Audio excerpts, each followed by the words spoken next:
The fifth criteria that is I consider the most important after the language one is the layout and organization, because in this criteria, the examiners are actually covering that how you order your letter, and they are going to assess you that how your structure is, either it is easy or it's harder for the reader to understand.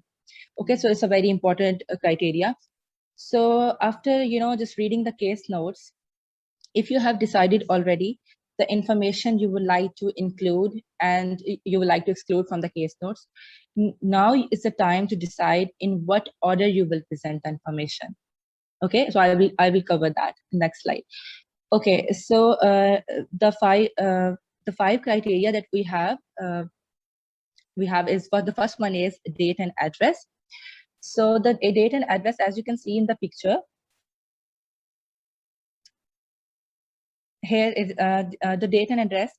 Firstly, I would like to cover the address one.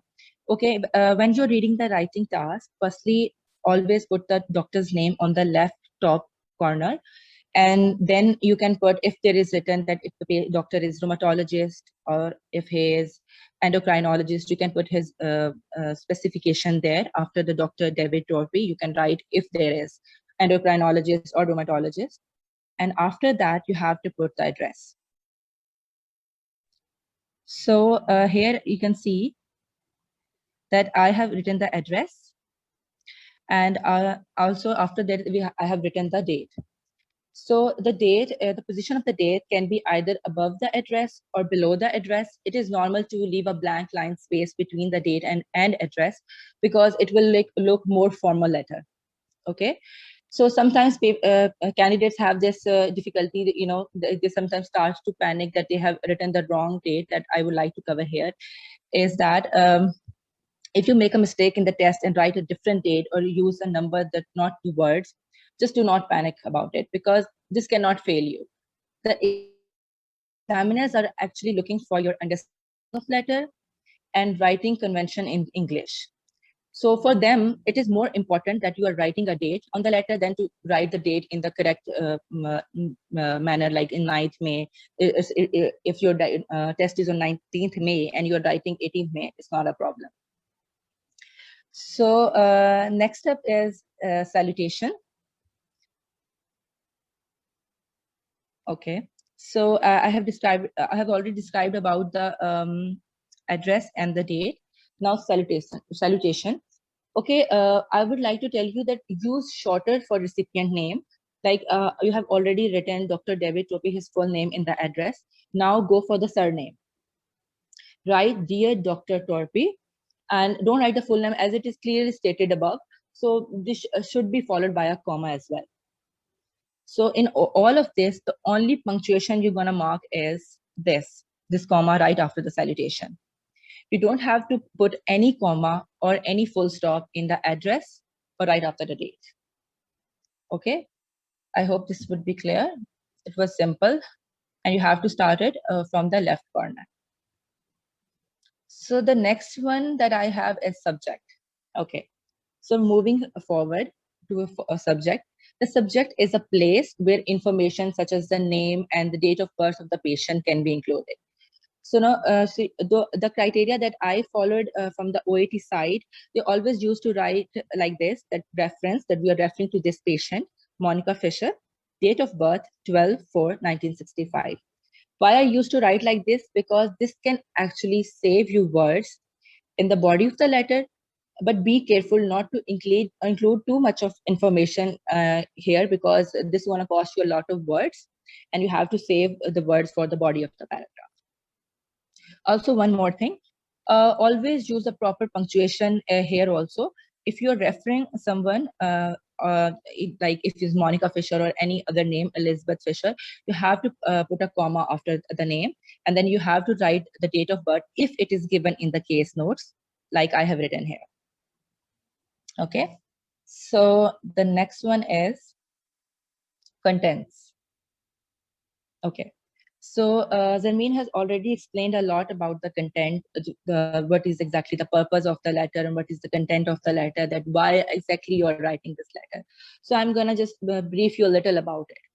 So content is actually, it's the background information you are giving to the reader, such as name, age, and occupation. And also you're telling him that this is the summary of the chief complaint, and this is the purpose of the writing that I am concerned about. It should be only 1 or 2 sentences long, and it should be a detailed information, but in a concise form of the patient history and the chief complaint that he is having. And all the other history and the detailing of his chief complaint will be covered in the body paragraphs. So you can write like, I'm referring Mrs. Fisher, put a comma here, because you are talking about one thing and now you're going to tell about the patient. So, just to give a space, make it easy for the reader to read it, because it is actually our goal to actually make the letter very clear and easier for the reader to read it. So I'm referring Mrs. Fisher, or you can write, I'm going to update you about Mrs. Fisher, or thank you for seeing Mrs. Fisher, and you're going to write a comma, and then you're going to follow with the chief complaint, that is, who is suffering from Cushing syndrome, comma, for assessment and ongoing management. This could be written in so many other ways that I'll be covering in the next slides. Okay, so next I'm going to cover about that how to write the different introductory paragraphs. So it's always candidates always have this problem that how would we identify that if it is a referral letter, of it is a discharge letter, and if it come in the exam, how we're gonna write it. Okay, I'll make it easy as possible.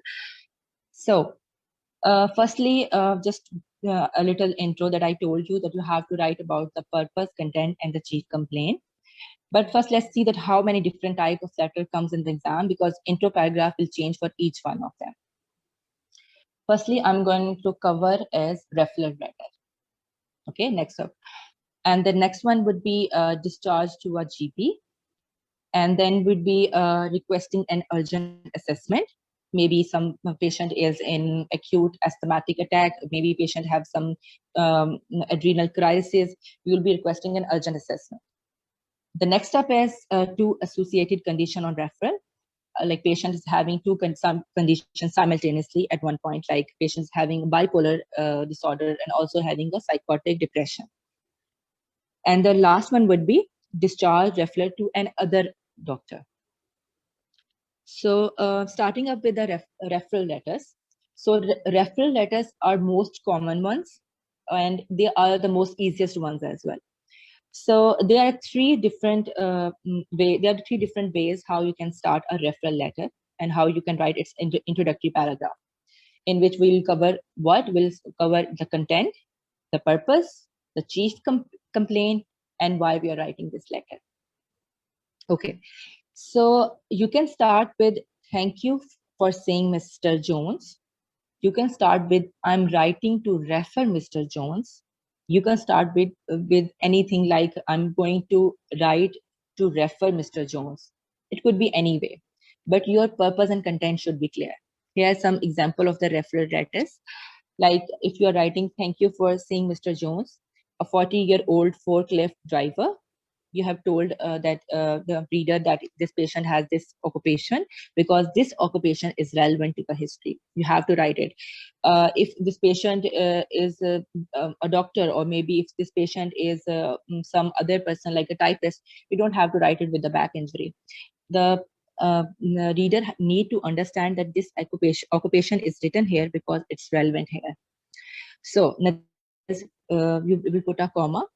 You have given one information. Thank you for seeing Mr. Jones. You have given another information that it's his occupation, then again comma. And now you are going to give another piece of information that will cover that why you are referring him.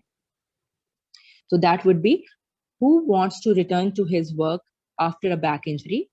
It indicates that you were treating Mr. Jones for the back injury. Thus, your assessment regarding his workplace would be highly appreciated.